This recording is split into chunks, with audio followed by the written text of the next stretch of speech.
Well, this one is an all-timer. You're up 28-7. Things are looking great. Justin Fields is having an amazing day. Probably his best passing game as a pro.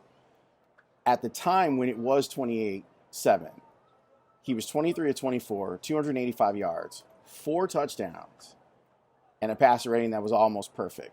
But then disaster strikes. You don't do enough on offense to keep the Broncos at bay. On defense, you allow them to march down the field.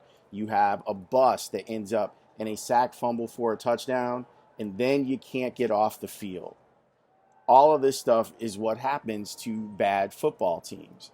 They weren't able to close the door on another bad football team. The positive is that you saw that the quarterback can make plays. Now, judging that becomes a really difficult thing because he was taking on one of the worst defenses in the NFL. The only one that looks worse, especially today, is your own.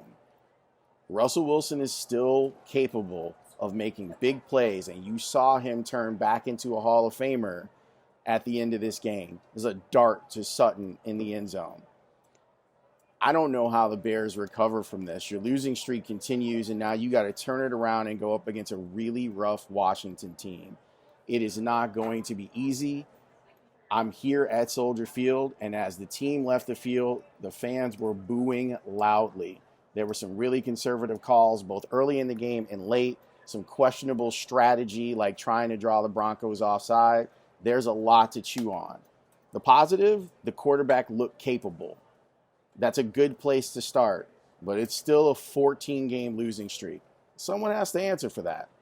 Bernstein, Holmes, Rahimi, tomorrow, 10 until 2, breaking it all down for you on the score.